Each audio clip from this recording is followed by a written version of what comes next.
Hello and welcome back to The Brave Front, the fortnightly show where we share real-life stories of inspiration, courage and adventure from people who have overcome adversity and defied the odds to achieve their dreams.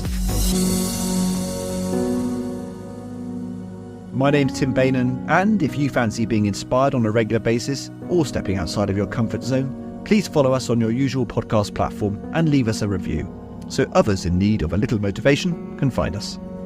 And if you've done something incredible, big or small, that could inspire others, tell us about it. Just get in touch or leave us a voice message and we'll share it in a future show. All the links you need are in the show notes. Now though, let's crack on and take a sneak peek at what's coming up as we talk to Ben Smith about running 401 marathons in 401 days.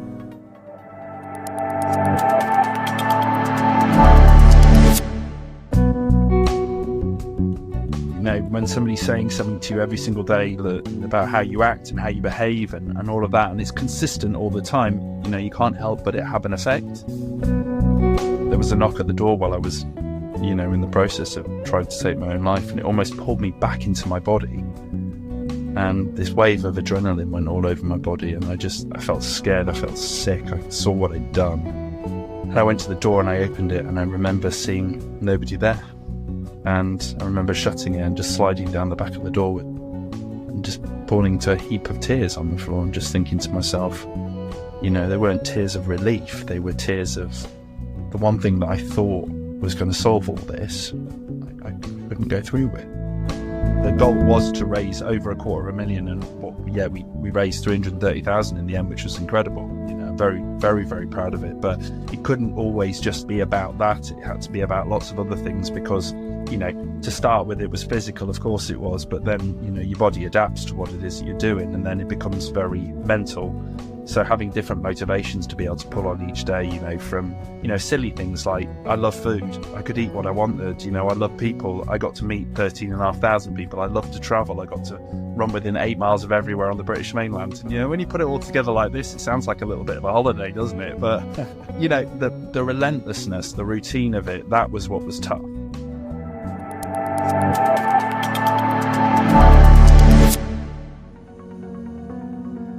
Yes, that's right. 401 marathons in 401 days. Just think about that for a second. That's 10,506.2 miles around the UK, which for anyone who has ever run one marathon, like me, is an incomprehensible amount of running.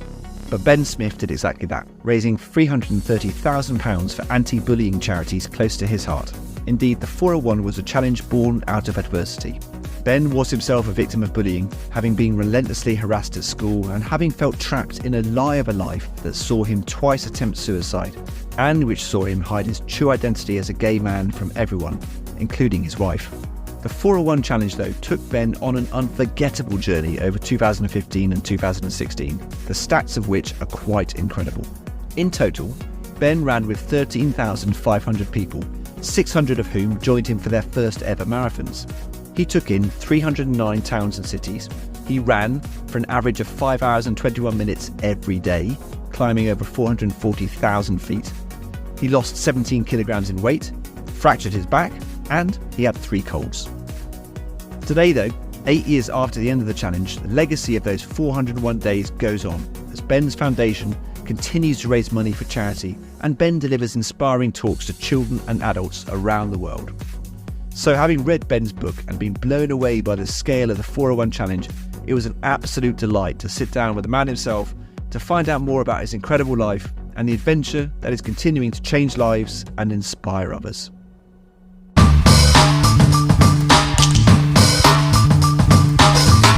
Ben, great to see you. Welcome to the Brave Front. Thank you for joining us today. How are you? Got to ask you first of all, how's things? How are you? I'm actually really good, thank you. It's been a busy few weeks, so but I'm sure it has been for everybody, but all positive. It's great to meet you. I followed the 401 challenge. Actually, you gave a talk at my son's school here in Fleet. Oh, really? Oh, yeah. I think that was on a day where I delivered about 5 talks at the same school. Excellent. Yeah, probably it's a big school. But he came back and he told me all about it. And I went, do you know what? I've got that book somewhere. So I went and dug out the book again and had a read through and it reminded me of your story and everything. So I'm loving to. It's great to meet you and put a face to the name too. And to reflect on what my son told me as well. But tell me, we'll come on to the 401 challenge shortly and all that that is involved in the work of the foundation. But tell me, in terms of your day-to-day life and what you get up to these days, what does an average week have in store for you? Well, I think it's easy to say that no one day is the same. There's so much going on. What with the charity, what with the actual challenge itself, the business that we run, with the talks that we deliver. And we're in the process of launching a new health food brand, which, is completely outside my comfort zone at the moment. So, no 2 days are the same. But I get to wake up every single morning and do something that I love. And, well, who doesn't want to do that? Hey, fantastic. It's all down to running. That's an amazing thing to say, isn't it? Yeah, considering, if you knew me when I was 29 years old, but, to have this conversation with you now today to say it's all down to running would just be something that I would never have believed, to be honest with you. Couldn't run for a bus when I was 29. So, well, I want to come on to that because your life before running is in stark contrast to your life now, clearly. But if you don't mind, for those who maybe aren't familiar with the story, let's sort of rewind the clock a little bit and go back to the beginning, if that's okay. And perhaps, let's start by talking a little bit about your childhood and some of the reasons why the 401 challenge came around in the first place, if that's okay. Take me back to your childhood and some of the background. No, it's fine. It's like a therapy session, isn't it? Take me back to your childhood. I suppose my childhood was no different to, I suppose, quite a lot of people's childhood. I grew up in a military family. And I felt very loved. I felt very cared for, and I suppose for the first 10 years of my life, I had a pretty big adventure, to be honest with you, because both mum and dad were in the military when they met, and then obviously back in the 80s when women fell pregnant in the military, it meant they had to leave. And mum left, dad stayed in, and it basically meant we got to travel a lot, and I got to experience crazy things with my younger brother, and lived in different countries, learned different languages, got immersed in different cultures, and I suppose it gave me this bigger picture mentality of what the world was all about. But then all that kind of changed when I got to the age of 10, because my dad, he got promoted and he was working for NATO out in Germany, and we lived in Germany before, but we moved out there. It was a big American Air Force base, and there was no schooling for British kids, and what that meant was my mum and dad had to make a difficult decision, and I suppose it was a decision that I don't think they were prepared to make, and that was to send me away to boarding school, because there was no other option. But this is 1992 and Harry Potter didn't exist. I got no idea what boarding school was, but I suppose I treated it like I treated everything else, an adventure, because that's all I knew. So I flew to the UK. I ended up in the school in the middle of Sherwood Forest, and I think it's fair to say it's unlike anything I'd ever been kind of involved with, if that's the right word to say it. The school itself, it was so cold, it was so unloved, it was, run by people that just cared more about the bottom line than they did about the kids involved in the school. And for any parents watching, you want your child to be looked after, you want your child to be cared for, and thankfully nowadays that's definitely more the case than what it was back in the 90s in the boarding school system. And just, the kids I went to school with, they were very different to me. They cared more about the materialistic stuff in life, and because I wasn't like that, I'd never been brought up like that, there was a point of difference, and it was almost like we didn't really fit together. We didn't speak the same language, kind of, not literally but figuratively. And I suppose that in itself, that point of difference, it singled me out, and I became quite an easy target for bullies. And it started off quite simply through just typical name calling, and being left out of things, having my books knocked out from me in the middle of the corridor, and stuff you can kind of, dare I say, deal with in its kind of solo instances. But this happened every day. And when I was away from home, and when I was, not feeling too great anyway, my confidence was pretty low. I felt very alone. I felt very scared. And I suppose, when somebody's saying something to you every single day about how you act and how you behave and all of that, and it's consistent all the time, you can't help but it have an effect. And I suppose it gets inside you and it starts to change the way you behave and what you say and what you do. And, I went from being this really outgoing kid to being this really shy and reclusive kid that, wouldn't get involved in anything. And you wrote in the book that you said that you felt your life had been hijacked and that you weren't living your own life. Yeah, that was kind of the first part of it. You become very much reliant upon what other people are telling you when you're trying to survive. When you're just trying to, not have the bad stuff happen to you. You almost have this defensive mode, and I put on a face and I pretended to be something that I wasn't, and it was all just to try and circumnavigate this abuse every single day. And I plucked up the courage to tell the teacher about what had happened to me. And for no means am I making a judgment on teachers at all. I'm not. But back then, the teacher that I told, I caught that teacher laughing with the kid that had done it to me 3 weeks later, and all my trust had gone. So I felt like I had to deal with it all myself. But that twinned with, this feeling of my life being hijacked. It was a mess, an absolute mess. And I can't imagine what that must be like when you turn to the adults in the situation, who are the people who are there to allegedly care and be the surrogate parents, if you like, because your mum and dad aren't there, and that happens as a result. I mean, that I can't imagine the hurt that must cause. Yeah, I think I tried to remember back to the day when it happened. I remember the instance. Don't necessarily remember how it made me feel, but I remember the impact it had on me.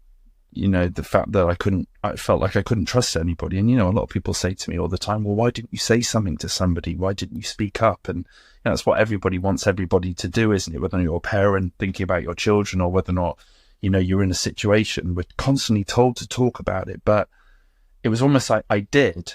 And then this happened. And then all the trust went. And therefore the courage that it takes to do it, anything, the confidence it takes to do it, it just was non-existent. Because I automatically thought that was how every instance was going to be. And that set me on this kind of path to everything kind of going a bit wrong. We put it in the most simplistic form. Yeah, it went wrong, and obviously, and you write so heartbreakingly in the book about attempting to take your own life, and you said that I remember you writing that you couldn't remember ever thinking that it's something you were going to do. You just found yourself with a knife, and it just happened. Yeah, it was. I think when you're in a situation like that, people do talk about the fact that suicide it can be quite a selfish act, and actually I don't agree with that whatsoever. If anything, in my instance, and I can only talk about my instance, I can't talk about other people's views or examples of when it happened to them. But for me, it was such an overwhelming experience that I don't think my brain could quite compute what was going on, and I had this this feeling inside me that I thought that the world would be a better place without me in it. And it wasn't, oh, if I do this, my mum and dad are going to be hurt, or my friends and my family are going to be hurt. If anything, I thought that if I didn't do it, that would be the case. It was completely the opposite. And I think sometimes people don't really understand that unless they've been in that situation. But yeah, this, people talk about, when you try and take your own life, it's almost like this out-of-body experience that you have. And I was able to find out a bit about that when I went off to uni and did my psychology degree. But my brain became so overwhelmed with everything that was going on that actually it was my brain shutting down. It was saying, we can't deal with this, so we're just going to disassociate from everything that's going on. But call it divine intervention or whatever you want to call it, whatever your beliefs are. But there was a knock at the door while I was in the process of trying to take my own life, and it almost pulled me back into my body. And this wave of adrenaline went all over my body, and I felt scared, I felt sick, I saw what I'd done. And I went to the door and I opened it, and I remember seeing nobody there. And I remember shutting it and just sliding down the back of the door and just falling to a heap of tears on the floor and just thinking to myself, they weren't tears of relief. They were tears of the one thing that I thought was going to solve all this, I couldn't go through with. And, to be in that position, versus where I am now, to look back at it, it's quite sad to look back at it and think that, I was in that position. But also the fact that, there are lots of other people that are in those positions, even now. Nobody should ever feel like that is the option. But so many people do. And this is the scary thing. Yeah, and we know it's such a major problem. And just remind me, Ben, how old were you at that time? So I was it was just before my 18th birthday. So yeah, because I remember, a few weeks afterwards going home and telling my mum, and then being pulled out of school, and then being homeschooled for the last few months of my A-levels. So yeah, it must have just been before my 18th birthday. But the damage had been done. Yeah. And I think, when you've gone through so much abuse for, so many years, you kind of become accustomed to the life that you've led. And, when you put a face on for so much amount of time, you don't really understand who you are. And when the world at 18 is telling you that you should know everything there is to know, and you should know what your career is going to be and what your objectives and your wants in life are going to be, I've got no idea at 18 years old. And you show me what 18-year-old does and actually, I say this in talks, in schools that I talk to all around the world, you don't need to have it figured out. You spent 18 years near enough in school. Now's the time to kind of take what you've learned and go and experience the world. Yeah. And I wish it feels such a fragile time of life, isn't it? 18 years old. You've got pressure, as you said, pressure coming at you from all angles, but you're still so young and you've still got so much, so much learning to do, so much life also little life experience at that time of at that age. It's almost like a dissociation, isn't it? You feel like you've got all the life experience in the world, but actually the reality is you don't. And actually, I'm 41 now, and even though I've got so much more life experience, I wouldn't say I've got it all figured out. Somebody once said to me that, we spend our entire life figuring things out, and then when we figured it all out, we die. I quite like that. It's tragic, isn't it? Yeah. Probably right. Yeah. Yeah. At 18, I didn't know who I was or what I wanted, and I suppose there were lots of expectations, not necessarily put on me by others, but put on me by myself. Yeah. Because, I'd spent 8 years pretending to be something that I wasn't, covering up the fact that I was gay, covering up the fact, that nothing was going on and my life was absolutely fine. And, then having the suicide attempt and then thinking, well, I need to go off to uni because I'd be the first one in my family to do that. Ending up at uni, trying to save my life again at uni. And that more being a cry for help, to be honest with you. Ending up in a hospital, having my stomach pumped, and just, I don't advise that for anybody, to be honest. And then thinking that I get the support that I needed. And when I say, this was back in 2000, a very different world to where we live in now in 20. But, I was looked at like I was a waste of their time. Yeah. And, I was given a 15-minute psychiatrist appointment the following day because I think that's what was standard back then. And I've been faking it for 8 years. Of course, I can fake it with a psychiatrist. And I actually walked out with a clean bill of health. And I think it was that point in my life where I just thought, these are obviously the cards I've been dealt. This is the life I'm supposed to lead. And I think at that point, I just decided to get on with it. And that was when I ended up on the conveyor belt, seeing uni through, getting the job, meeting the girl, getting married, getting the nice house, doing everything I could to just, I hate to say it, but be normal, or as society would deem me to be. Is that because you felt a pressure to comply with society, with external pressures, that you just felt it's easier to just go along with everything and live a lie than it is to live the life you want? Did it just feel easier all round just to go with it? Yeah, in a real simple answer, yes. Whether or not that was conscious, I don't know. But it's what happened. I suppose, I always fantasized about what my life would be like, as a gay man, and, being able to live authentically as to who I am. But I think because I just got so good at pretending to be something I wasn't, it was almost like I found it really easy to be this person that I thought everybody wanted me to be. But the irony is that, you know, having talked to my parents and my friends and, you know, other members of my family, nobody expected anything of me, you know, and I don't mean that in a bad way, but because the behavior is so inbuilt off the back of your experiences, you're kind of almost on this like treadmill of a lie. And yeah, I met a girl, you know, and I fell in love, and this is what a lot of people, you know, struggle sometimes to understand. You know, I genuinely fell in love with her. I really did, and I wouldn't have married her otherwise. But you know, I couldn't be everything she wanted me to be for her, and she couldn't for me. So, you know, things had to end. Unfortunately, they came to an abrupt end, and unfortunately, we don't speak. But it was what was right at the time, even though at the time it didn't seem like it was the right thing. But sometimes the right things never do they? So. No. I mean, that's your 20s. I mean, most people's 20s are quite turbulent because, again, it's a time of life when you're kind of leaving childhood behind and you're sort of discovering yourself, and you're branching out on your own and so on and so forth. So for most people, their 20s is a bit tumultuous. But I was blown away by the story of your 20s in terms of the life you were living and the fake life you said you talk about it in the book so much. I mean, how do you reflect on those years now? How do you look back on them now in terms of when you think back on all those different elements that went into building that big lie across such a long period of time? How do you reflect on that now? You know, hindsight's a great thing, isn't it?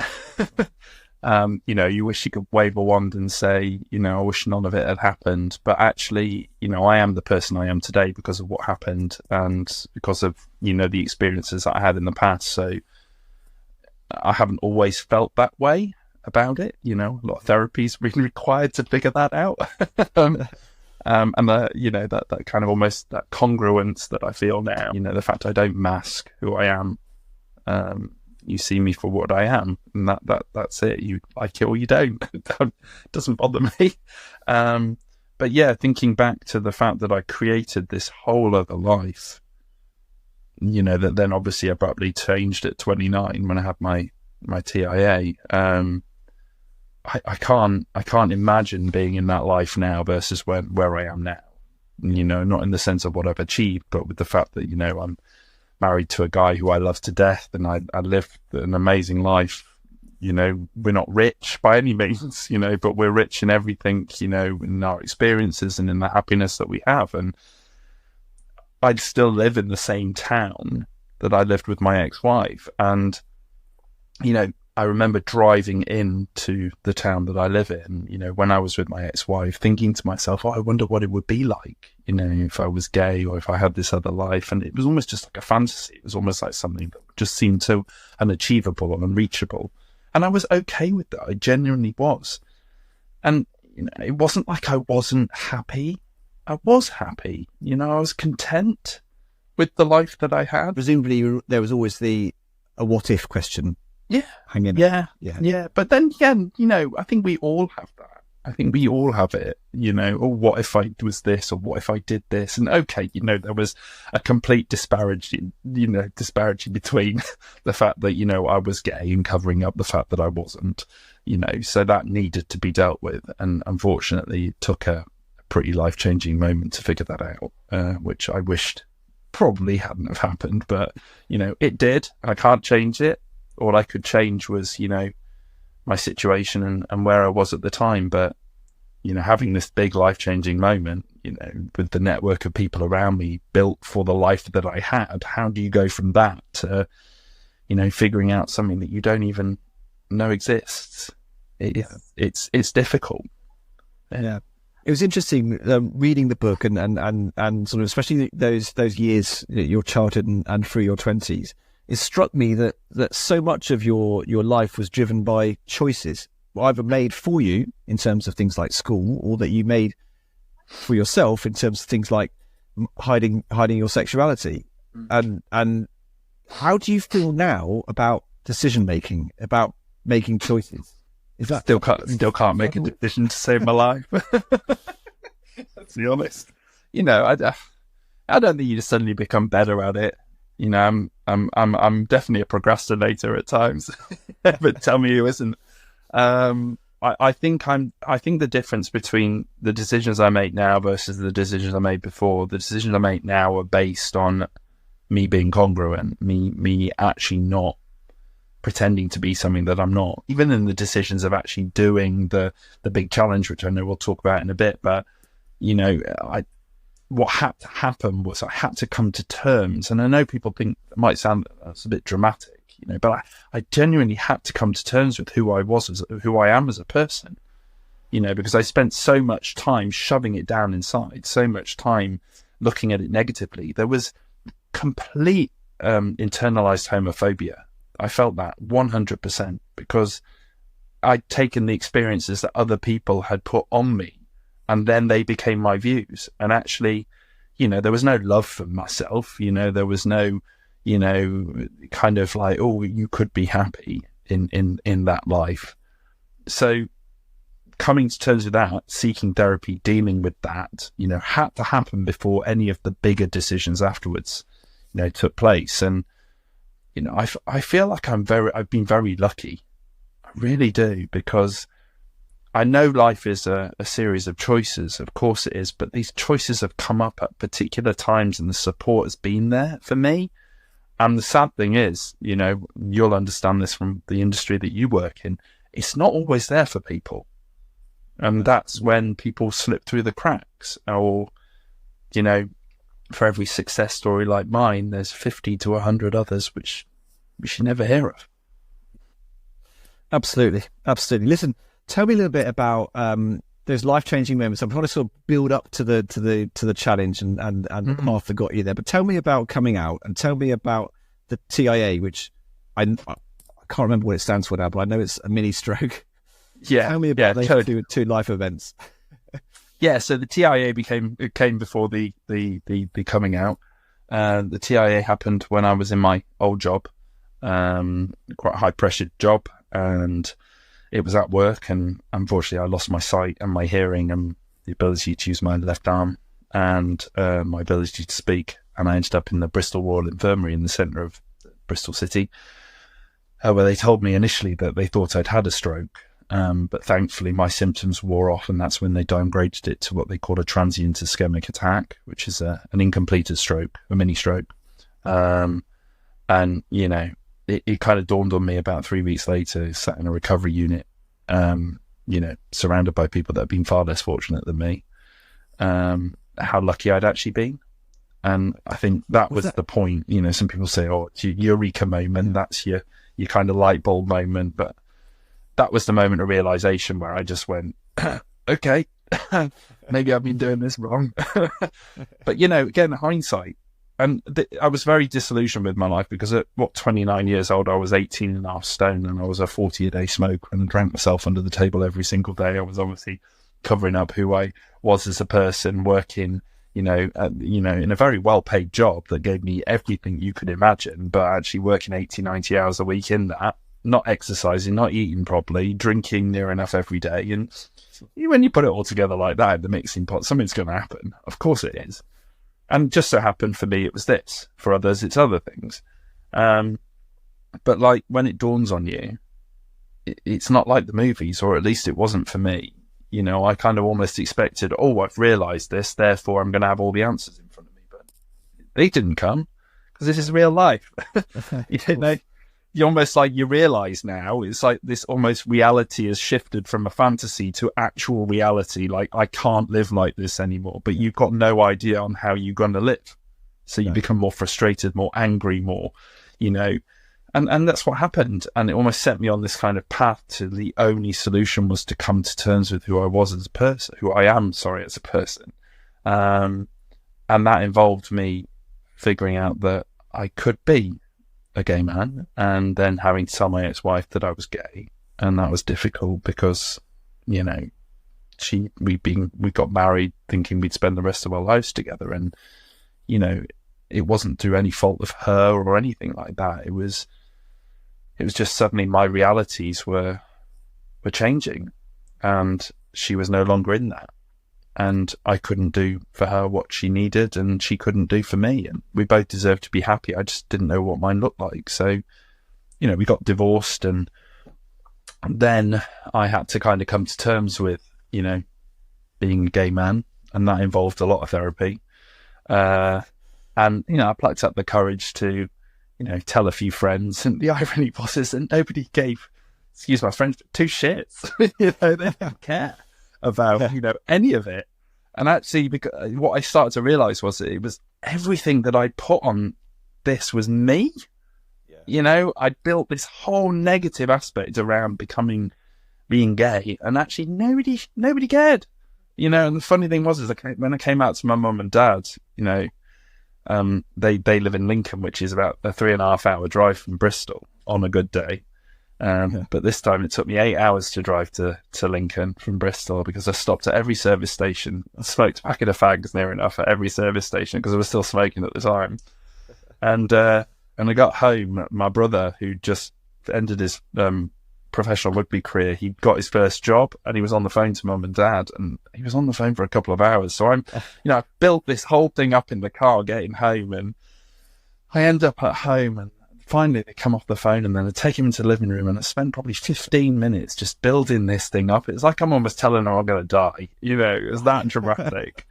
And my dad had got bored, and mum was literally still hung on every single word. And I then, instead of saying I am gay, I remember just saying I think I might be gay, because then it gives me an out, if they react badly, which I knew deep down in my heart of hearts they wouldn't, because my parents are just two of the most understanding people I know. And they've always said to me throughout my life, you be who you want to be, you do what you want to do as long as you're happy. And my dad, he just goes, and I just like, okay, I wasn't expecting that.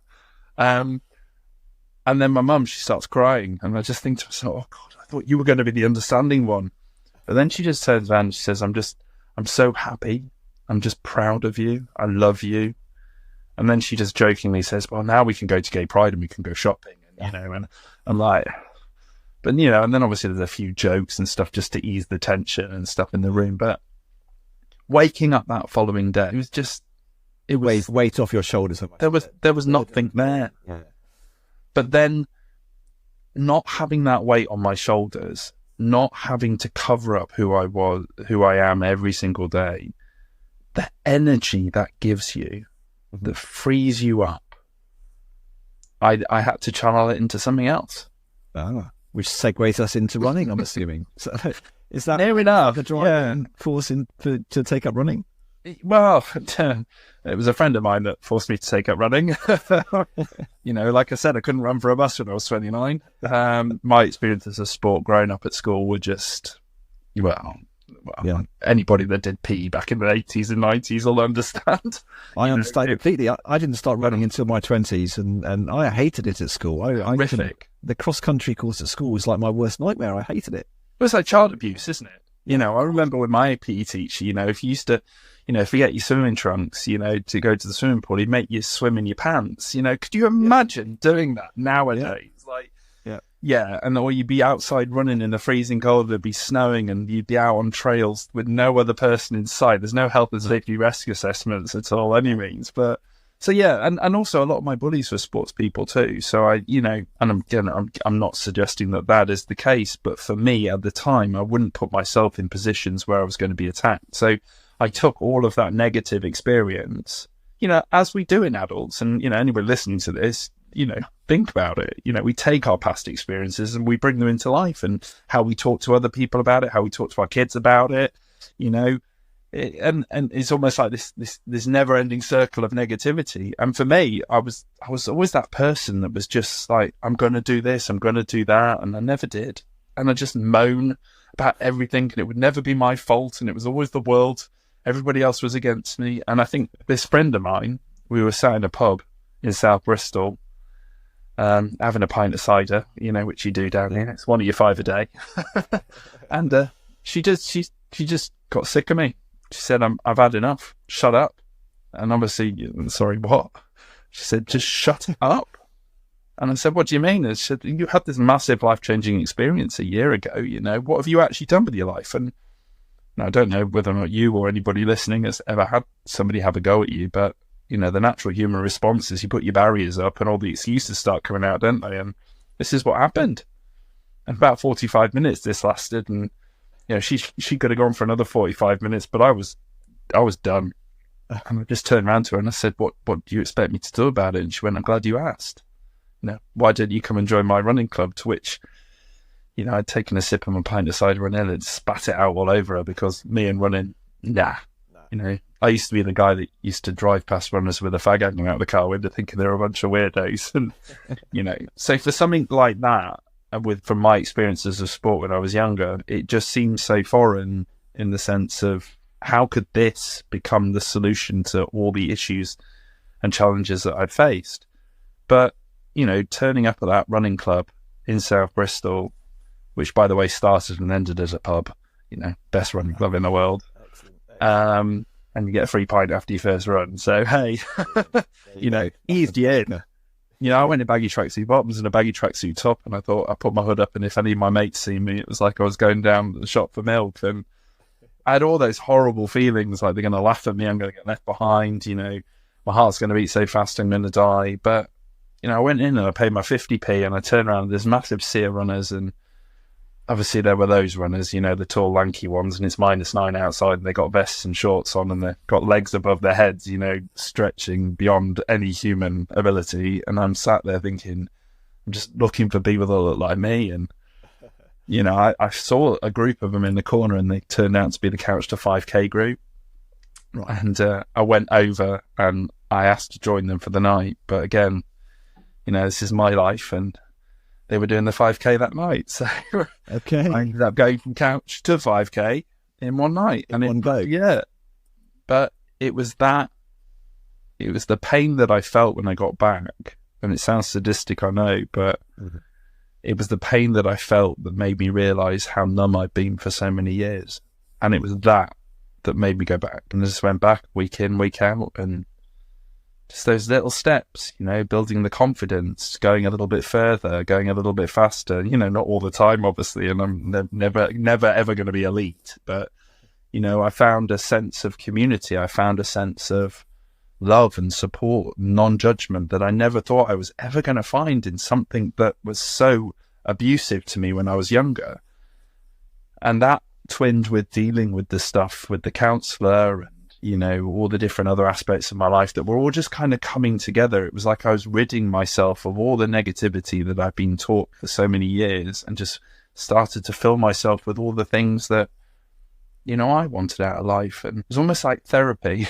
Well, I couldn't agree more. I mean, I find running incredibly therapeutic. I think it's because it's a personal challenge. That's the thing, is you're only, unless you're a Kipchoge, you're only running for yourself. And so you're running to see if you can do better than you did last time. If you can, go a little bit further, go a little bit longer, whatever. So it's a challenge for yourself, which I've always really enjoyed. And I'm also quite a stats nerd, so I like quite looking at all the statistics to see how I'm progressing and all that kind of stuff.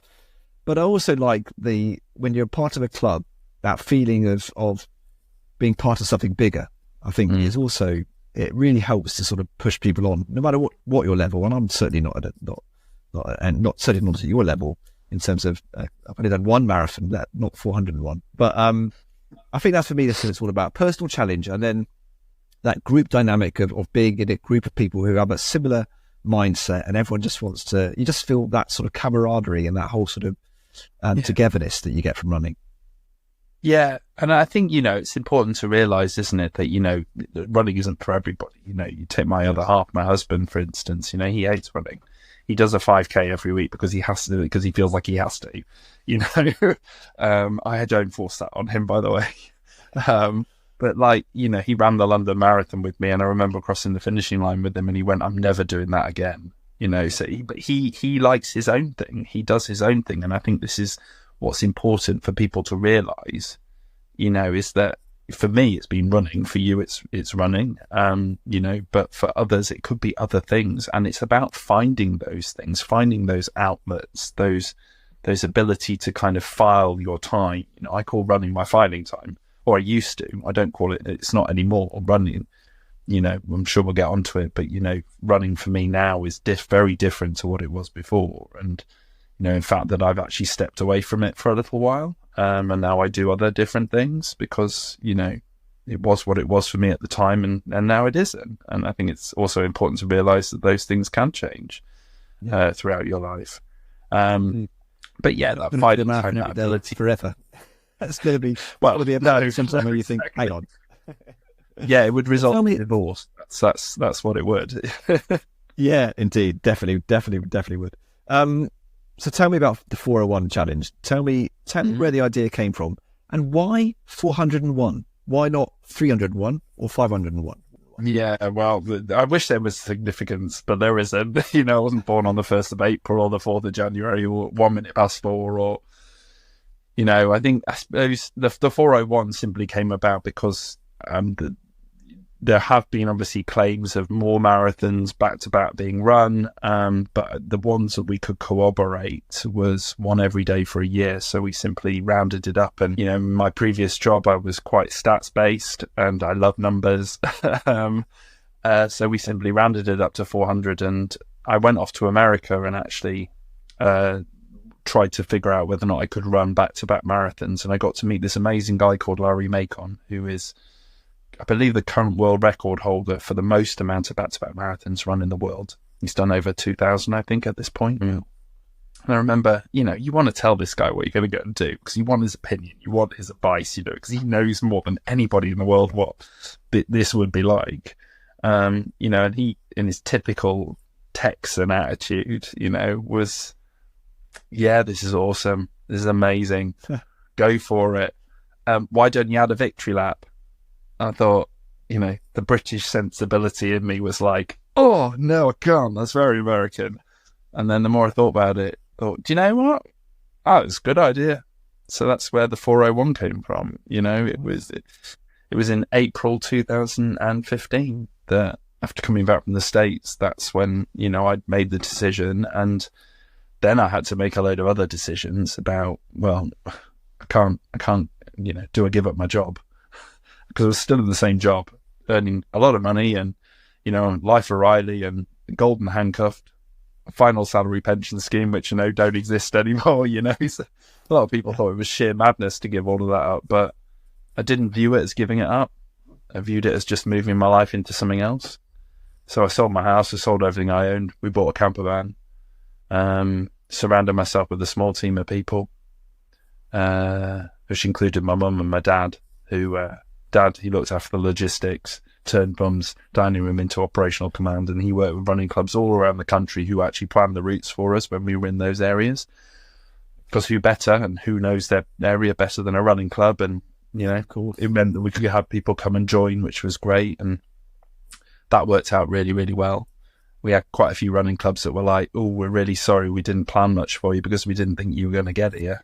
Because, you're pushing the boundaries of people's, beliefs and stuff. So, absolutely. I was going to say, in terms of risk, giving up everything and walking away from all that you did to do something that, let's be honest, if you broke a leg or you got really badly injured or something, it's over. Yeah. If that's on Marathon 1, it's over, whatever. How did you balance that kind of risk versus reward, if you like, in terms of the challenge itself? You don't think about it. Let's be honest, because if you did, you wouldn't do it. Who in anybody's right mind would go out and do it, could do something like this? But it was almost, like what you said about being part of a running club, it's bigger than you. This was bigger than me. It was never about me. I was the guy doing it, but it was never about me. It was about the 13,500 people that came and joined us, in the 309 different locations all around the UK. It was, about theirs. Presumably, it was about the £300,000, £300,000 or £330,000 it was that you ended up raising for two incredible charities. Yeah. So, obviously every day, the goal was to raise over $250,000, and we raised 330,000 in the end, which was incredible. I'm very, very, very proud of it. But it couldn't always just be about that. It had to be about lots of other things because, to start with, it was physical, of course it was, but then, your body adapts to what it is that you're doing, and then it becomes very mental. So having different motivations to be able to pull on each day, from, silly things like, I love food. I could eat what I wanted. I love people. I got to meet 13,500 people. I love to travel. I got to run within 8 miles of everywhere on the British mainland. And, when you put it all together like this, it sounds like a little bit of a holiday, doesn't it? But, the relentlessness, the routine of it, that was what was tough. And there were injuries. I fractured my back, which meant I had to come off the road for 10 days. And, going back to what you were saying about the fact of that risk, I thought the whole thing was over, and how I felt inside was devastated. But through the creative thinking and sensible thinking of the team around me and, my friends and my family, and the support we got from incredible professionals within the medical industry, I was back out on the road 10 days later doing something that I never thought I could do, which was running ultra marathons for the next 117 days around some of the flattest parts of the Highlands of Scotland. It was like, yeah, but I think when you're trying to push yourself, when you're trying to achieve something that no one else has ever done, you have to think about things in a very different way. And going back to what I said before about releasing all this energy and all this focus, I got so used to thinking about things in a particular way that actually what I wanted out of this whole challenge was to be very open-minded. There needed to be a routine. Yes, there needed to be the locations sorted. But other than that, we kept it very flexible, which I think was probably one of the successes of what it was, because it allowed for so many different types of people to come and just join in. How did you deal with, when I run, especially on long runs, it's inevitably, if you haven't got any music, if you're not listening to music over it, you spend a lot of time in your own head. You spend a lot of time thinking about whatever it is. And I find that quite therapeutic, but at times your mind can wander and all that kind of stuff.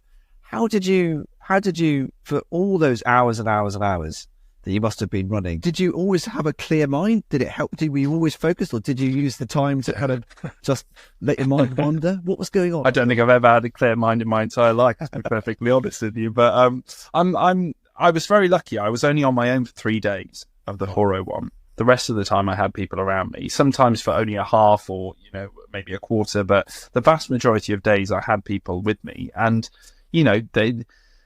part of the challenge was answering the same question over and over and over and over again, even on the same run on the same day, because when somebody wants to talk to you, they want to know about, why 401 or, how do you feel? And so that was a challenge in itself, but I like to interact with people. I genuinely do. I'm not a recluse. I'm not an introvert, as you can probably tell. I like people. So actually it became a fuel of mine. Sure. I'm assuming as well, you probably met a lot of people on the way who could relate to your story in terms of perhaps bullying as children and people who had struggled coming out as well. Did you meet people of all, who had similar life experiences? Yeah, 100%. There were some pretty heartbreaking stories, and, I won't go into, detail about those because people were obviously very, told me them in confidence. And, almost every day almost became a bit of a therapy session, for people to kind of open up, because like you'll understand, when you run, when you're with a group of people, or even if you're walking out on a coastal path, for instance, you put things into a very different perspective, and actually what you think you can't talk about there, you can talk about in an instance like this. So, you had people that I met once that I never met again that shared some of the deepest, darkest things that had happened in their life. And actually I felt very privileged to be able to be part of, that for them. What they've gone on to do, I don't know, but I suppose what the project became was it almost became these stones in a pond, and those ripples then became their own ripples, etc. I know it sounds a bit cheesy, but we never thought that that's what this project was going to do. Yes, it raised all this money. Yes, it went to, change the lives of hundreds of thousands of young people's lives. But dare I say, the legacy has been what we've carried on since, and what we've done since, and what the people that were involved, the 13,500 people, have gone on to then go and do in their lives. And I think that's where that's where the real changes come. Yeah, it's an impact that you can't really measure either, isn't it? Because you say you don't know what happened to these people after you met them, and how you might have influenced what came next for them. So it must be a lovely feeling to feel that you have impacted people's lives in some way, albeit you don't know what that is. Yeah, no, definitely. I do feel very privileged and very lucky to have been able to do this. But, I also, I worked hard for it too. I didn't rest on my laurels. I pushed my own boundaries and I pushed myself to breaking point, to achieve it. So, I feel like I gave it the best shot I could give. Just all came together with the support of so many people. I genuinely feel I couldn't have done it without the people that were involved, because if I'd have followed the rules of the Guinness World Record, the rules and regulations, because, in the very beginning we did talk to, we messaged Guinness and I asked them about the rules and regulations, and when they sent them through, it just was not what we wanted. And so we made the choice early on not to apply for the world record. So it isn't the official world record, even though it's been broken 8 times over. But, again, it went in line with what we were about as a project. It wasn't about getting our name in a book. It was about making a real impact.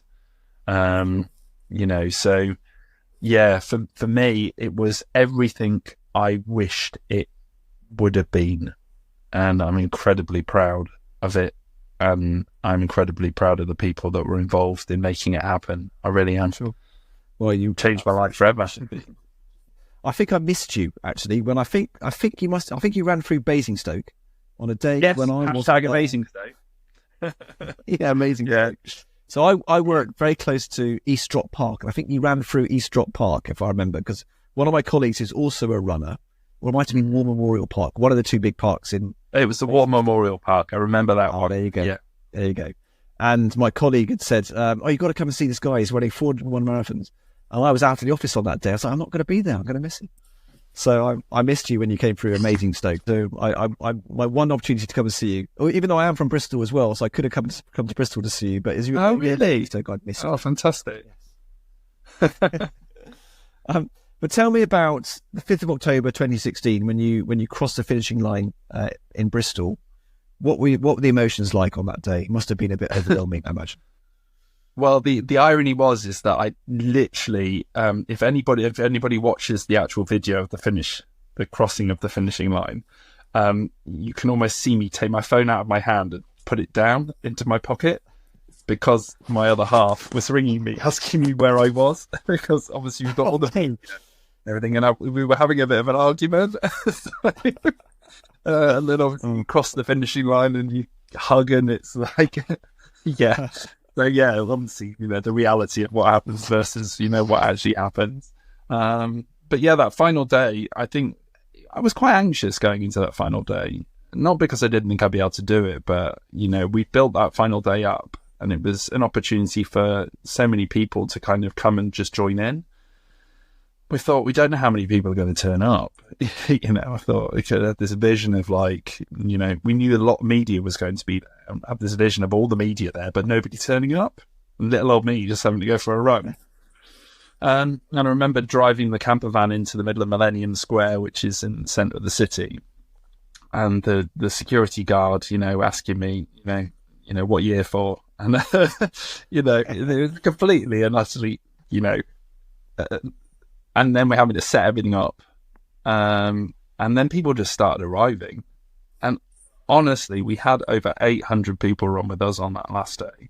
Wow. We had the world's media there. And, if anybody gets to see the video of the final, day, just how many people were there. And we had people that had taken part over the 401 days to, people that wanted to run their first marathon, with us on that last day. And the route itself was out of Bristol, along the river, underneath the suspension bridge to Portishead, which is where I live now. Right. And the only thing that we'd not really hit was the money. We were about £90,000 short on that last day. And it was halfway through at a pub on the marina in Portishead, where Sky News actually told us we'd hit £250,000 because of the media attention that morning. And I remember just crying because, we'd had so many people involved. We achieved the miles, we'd done all of that, but it was the money that was the important stuff, because that was what was going to make the impact, allowing, you know, the charities to do the work they wanted to do. And I didn't want to have had to have done all of this, but, you know, and not raised that. Yeah. So it was almost this sense of like relief and achievement and accomplishment. And I just thought, we've done it. So that last 13 miles back along the kind of river, you know, along the towpath, which was actually, ironically, the routes that I used to learn to run on. Okay. Nice. And, you know, it was such a long, strong outline of people. You know, I had my mother-in-law and my father-in-law. My father-in-law was running his 31st marathon with me, you know, because he did all 31 marathons with me, having his first one in Launceston. And, you know, it was a nice opportunity for us to kind of get to know each other. This is before I asked for his son's hand in marriage. But his mum ran her first marathon on that last day. And, you know, she still blames me for the fact that she said she ran her first ultra marathon, but that was because she got lost. You know, I'm not going to take that. But there were so many memories on that last day, which were just magical. And I remember being in the pub, being in one of the pubs on the edge of Millennium Square, just celebrating with people afterwards, and, you know, going and getting the van, and then just saying to Kyle, should we go home? Waking up the next day and not having to run 26.2 miles. What was that like? Weird. Yeah, I bet. I think I was ready to not run, because, you know, I'd had that goal, set that, you know, goal, and that was it. But unfortunately, it became a bit of a dark period for me afterwards, because even though everybody wanted me to talk about it, everybody wanted me to, you know, talk about my experiences and how I felt, and there was so much celebration, and, you know, we were very, you know, honoured with the fact that we won a BBC Sports Personality Award and Pride of Britain's, and these events were amazing. But I felt how I felt versus the reality were just two very different things. And what I'd realised was a lot of it came down to purpose. A lot, you know, I'd lost purpose. You know, I'd achieved everything I'd achieved. I'd had this amazing transitional journey from my TIA to finding myself, to coming out, to learning to run, to, you know, doing all these marathons. And then suddenly I'm supposed to then, or what you think you're supposed to do, is be able to just celebrate. And I felt so depressed. And it lasted for quite a long period of time. Sure. But thankfully, I was able to find the purpose again. And I'm assuming by that you mean the foundation. Yeah. So it was a mix of things, really. It was just about, dare I say, coming to terms with, you know, everything that I'd achieved, because I know it sounds silly to say, but, you know, I needed to come to terms with it. I needed to kind of bring it into a reality, because I'd also been very shadowed throughout the entire 401. You know, I'd gone, if you think I only really ever visited a place once, or sometimes twice or three times if I was lucky. So you never really saw the impact of what the challenge had. And then suddenly you're thrust into the limelight with people coming to you all the time saying, oh, I ran with you, or my friend ran with you, and this is what happened. And it's almost like you're a little bit like, I don't really know how to compute all of this. And then you're battling with this kind of lack of purpose. So coming to terms with that, and then also trying to take a step back and consolidate, because I think, again, it's also very easy to jump into something again, because you're almost on that adrenaline high and thinking, oh, I need to. And I didn't want to do that, because I'd spent a lot of my life doing things of expectation of from others. So I wanted to make sure I stayed congruent to myself and made sure that whatever I did next was what was right for me. And yeah, luckily I had the time and the ability to kind of find my love of talking about what I've done.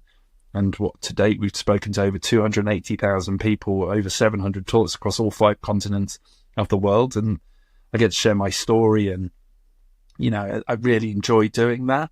You know, I did that at your son's school, like you said, you know, and everybody will take different aspects from it. But then the other side of that was as well, you know, the charity that we set up. And I won't lie, it's been tough. Of course it has.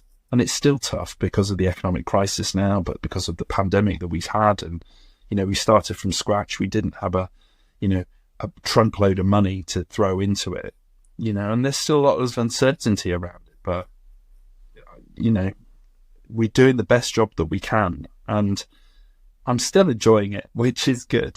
And branching out into all kinds of new things as well, by the sounds of things, as you talked about earlier. Yeah, we're about to launch a health food brand around the Bristol area, which is completely outside of my comfort zone, but very much in the ethos of what the 401 Challenge is about bringing affordable wellness to people. And, so I suppose the difference between now and, who I was at 29 years old is I do things for me now. I do things that make me happy. And, happiness isn't that destination, isn't it? It's about the journey we take.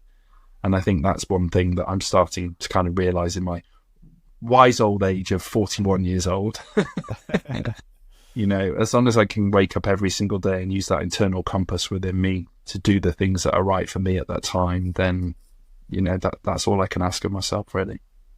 Absolutely, couldn't agree more. Tell me, if somebody wanted to find out more about the 401 Foundation and to get involved maybe, or to support in some way, how can they do so? Yeah, so they can just visit our website, the401foundation.co.uk. You'll see our 3-point plan about building, a groundbreaking mental health app that'll bring together all the mental health support in the UK into one easily accessible place for people. I don't have to sit here and tell you how important that is, to the network of ambassadors that we want to build around the country, and then the 25 wellness hubs to bring mental well-being into communities all around the UK. We've got a pretty solid 10-year strategic plan, but, it all involves money. It all involves funding. And, luckily we've got some amazing supporters. But yeah, if people wanted to get involved and support us, then, that's the way to go. I'll put all the links in the show notes so everyone can find the link to the foundation, find the link to your socials as well. So I'll put all that in the show notes for people to find and to get in contact with you. But I've taken up way too much of your time. Thank you so much for this. I got to end. I've got to ask you what's next. Is there any more challenges on the horizon? Is there anything else you've got up your sleeve? So again, going back to what I said before, the expectation of what's next. That's something I've had to come to terms with. And actually, I'm very comfortable to say that at this point in time, there is no future challenge. My challenges are different. We want to build this groundbreaking app. And that's going to take a lot of time and a lot of energy. The health food brand we're launching, again, is very different. So my challenges, albeit them not physical, they're definitely mental, and they're definitely challenges. So yeah, watch this space. There's some exciting stuff coming from us, but you never know. I'm never going to say never. But, I have to say that quietly because the husband's downstairs. So he might go, you said what? So, yeah. But no, I'm happy where I am at the moment, and I'm happy with the life that I have at the minute. So, yeah. Great. Ben, thank you. It's been an absolute pleasure. Thank you for your time, and enjoy the rest of your evening. Thank you ever so much. Thank you very much.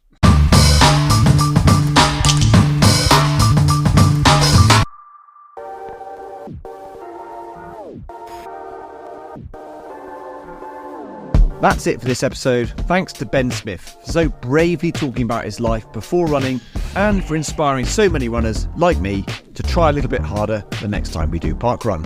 If you want to find out more about Ben and the 401 Foundation, you'll find all the links in the show notes. You'll also find our episode question there too.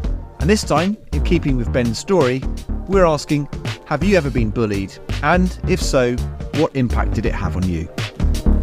Our yes/no poll, meanwhile, asks, have you or would you run a marathon? You can answer both on the Spotify episode page, a link to which can be found in the episode notes, through the Linktree site, in the show profile, or the Brave Fund website. As ever, you can also interact with the show by sending us a voice message, so tell us what you think of our guests and the subjects we're discussing. You can also tell us your ideas for topics and things you'd like us to cover too. Again, just head to the episode notes, Linktree site, or the Brave Fund website for more details and the links to do so. And finally, if you've enjoyed the show, please leave us a review and follow us on whatever platform you usually get your podcasts. Every review and every follow helps others to find the show. In the meantime though, look after yourselves, and I'll see you soon. Take care.